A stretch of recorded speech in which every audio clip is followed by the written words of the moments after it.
If we see 1,000 plus cases per day on an ongoing basis, there's no question the hospitals are going to be impacted, and that's where we're going to have to possibly take more drastic measures as far as public health restrictions. Idaho is not out of the woods just yet. Another lockdown is not out of the question. More than 1,100 new cases Tuesday, 1,200 yesterday, and again today. Idaho's daily COVID count is breaking records this week. Still, Central District Health voted to allow some Boise State fans back in the stands. But before you try to put aside your mask, a strong word of caution. Tonight, I have an exclusive look at disease investigators tracing Idaho's cases and what the district director says needs to happen to avoid reverting to more health restrictions. In 2020, this room is the epicenter of Central District Health. Disease investigators answering roughly 100 calls per day on the COVID hotline. And using state data, they're also tracking down where infected Idahoans have come into contact with others and may be spreading COVID-19. So they're contacting all of the cases, so we get notified of the positive cases. We would follow up with them. And then part of that interview is to find out who they were in close contact with or without face coverings. It's a massive job. In fact, offices vacated by CDH staff working from home are now occupied by dozens of workers added exclusively for COVID-19 tracking. For me personally, I would say 90% of my job is all about COVID-19. Russ Duke is the district director who manages CDH workers. Within their territory of Ada, Boise, Elmore, and Vale counties, they've recorded more than 17,000 confirmed and probable COVID-19 cases.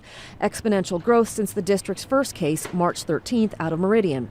And now with Thanksgiving celebrations, college breaks, and athletic tournaments on the horizon, Duke fears Idahoans will let their guard down. As cases go up, eventually it gets into the vulnerable population. The hospitals start to get impacted by that. And then, as we've seen, our Board of Health will take actions such as implementing public health orders of restriction if it's necessary. National data from the Centers for Disease Control backs up that urgency. CBS 2 gathered the data from this past May through August. Here's what we uncovered. 114,411 people nationwide were counted as COVID-19 associated deaths. Almost a third, 30%, were 85 and older. 26% were ages 75 to 84. 21% were 65 to 74. And 16% were 50 to 64. The smallest group, 7%, was those 49 and younger. And where did they die? The CDC says across the U.S., 64% were inpatients in a healthcare setting. Another 21% were in nursing homes or long-term care facilities. 5% were in their own home. Almost 4% were in hospice, and 3% were in outpatient or in the ER. These are not simple decisions. When you take away people's rights, per se, to, visit long-term care facilities. They're using data, they're using science to make decisions. CBS 2 polled data from Idaho's 400-plus long-term care facilities. The Idaho Department of Health and Welfare reports as of June 26th, there had been 39 outbreaks with 374 COVID-19 cases in long-term care facilities. 56 COVID-19 related deaths were associated with 9 facilities. Fast forward to its October 9th report, and the numbers have spiked. 189 outbreaks with 2,987 COVID-19 cases in long-term care facilities, and 283 COVID-19 related deaths were associated with 68 facilities. Duke says the bottom line for tackling COVID-19 will come down to reducing infections, preventing the most vulnerable from dying, and keeping our health systems open and operating. That's something we're really pushing, is to get the flu vaccine, because the last thing we need is one severe respiratory illness with COVID-19 and then flu on top of that. St. Luke's and St. Alphonsus are already feeling that pinch. This week, 13% of St. Alphonsus patients statewide are hospitalized with COVID-19. And at St. Luke's, COVID-19 patients make up 16% of their statewide hospitalizations.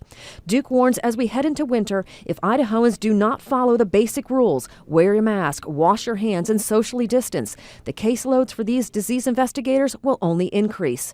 He's asking all Idahoans, please do your part. It's not going to be easy. It's not going to be over tomorrow, and we need to continue to do the things that we've been doing so far. So in the end, why all the focus on coronavirus? Well, to understand the push for containment, you have to understand where we've been. Take a look at this. Russ Duke explained to me that in the last 20 years, we've had 3 novel or new coronaviruses. SARS-1 had close to 2,500 infections, but it was very lethal and killed about 1,000. It's mostly gone, not a threat. Then there was MERS. That disease is still a threat, although a far smaller scale with fewer than 10,000 infections and fewer than 1,000 people dead from it.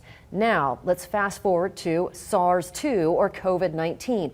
And these numbers keep changing all the time. Globally, we have already had more than 48 million positive infections with 1.2 million people dead from it. In the U.S., more than 233,000 people have died from COVID-19.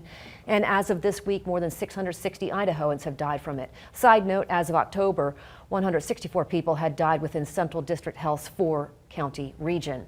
So I've given you a lot of figures. If you'd like to learn more, you can look for this story on idahonews.com. I've just posted it. And I do have one last important set of numbers. If you have questions about COVID-19, please reach out to Central District Health. They're open Monday through Friday, 8:30 to 4:30. That number on your screen is 208-321-2222.